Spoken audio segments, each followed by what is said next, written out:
আমি জানি স্যার আগামীকাল আপনার ক্যামেরায় সব থেকে খারাপ প্রতিচ্ছবি ফুটে উঠবে, সেটা হলো আমার। কিন্তু আপনি বলতে পারবেন স্যার, আমাদের মতো ছাত্রছাত্রী যারা শিক্ষা দেয় তারা ঘুষ দিয়ে চাকরি পাওয়া অশিক্ষিত মানুষ, যারা কিনা বাংলা বানানটা ঠিক মতো জানে না, তাদের প্রতিচ্ছবি আপনার ক্যামেরা কোথায় আমি জানি না। কারণ আপনি শিক্ষিত।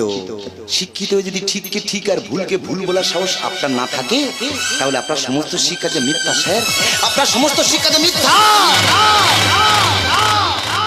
ওগো স্যার, যে দেশে লকডাউনে শিক্ষা প্রতিষ্ঠান বন্ধ রেখে মদের দোকান খুলে রাখা হয়, সে দেশের যুব সমাজের প্রতিচ্ছবি আপনি জনতার সম্মুখে তুলে ধরতে চান? কোনোদিনও হবে না স্যার। আপনার ক্যামেরায় তো একটাই প্রতিচ্ছবি ফুটে উঠবে, সেটা কি বলুন তো স্যার? পাঠশালা সব বন্ধ থাকুক, পানশালা থাক খোলা, শিক্ষার থেকে জরুরি বেশি ভিজিয়ে নেওয়া গলা। ক্লাসগুলো সব উল্টে গেলেও গ্লাসগুলো থাক সোজা, মদ যে দেশকে সচল রাখে শিক্ষা সেখানেই বোঝা। খোলা থাকবে মদের দোকান, বন্ধ থাকবে শিক্ষা। পড়লে তুমি প্রশ্ন করবে, না পড়লেই করবে ভিক্ষা। দেশবাসী করোনা নিয়ে করছে যখন খেলা, তারই মাঝখানে কাটা গেল শিক্ষা ব্যবস্থার গলা, তারই মাঝখানে কাটা গেল শিক্ষা ব্যবস্থার গলা। ওগো স্যার, যে দেশে যুব সমাজের পিঠে শিক্ষার বোঝা চাপিয়ে না দিয়ে হাতে মোবাইল তুলে দেওয়া হয়, তারা কি শিক্ষা লাভ করবে? যে দেশে অশিক্ষিতরা ঘুষ দিয়ে শিক্ষক হয়, তারা কি আমাদের মতো ছাত্রছাত্রী শিক্ষা দেবে? যে দেশে শিক্ষা থেকে মদের গুরুত্ব বেড়ে যায়,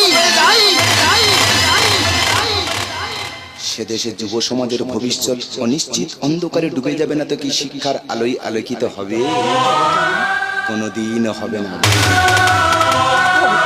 ওই কারণেই তো স্বাধীন ভারতবর্ষ থেকে নেতাজি সুভাষচন্দ্র বসু নিরুদ্দেশ, যার জন্মদিন আমরা পালন করতে পারলেও তার মৃত্যু দিবস কখনো পালন করতে পারি না। ওই কারণে তো হাজি মুখে ফাঁসি দড়ি গলায় পড়েছিল 18 বছরের যুবক ক্ষুদিরাম বসু। আজকে তারা পাথর।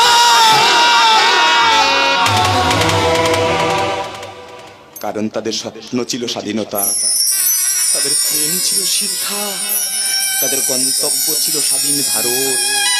আমরা তো তাদের রক্তে গোলা স্বাধীন ভারতবর্ষের যুব সমাজ, আমরা তাদের স্বপ্নকে ব্যর্থ হতে দেবো না। আমরা সবাই মিলে হাতে হাত রেখে একই সুরে সুর মিলিয়ে চিৎকার করে বলবো, ভারতবর্ষ সূর্যের এক নাম।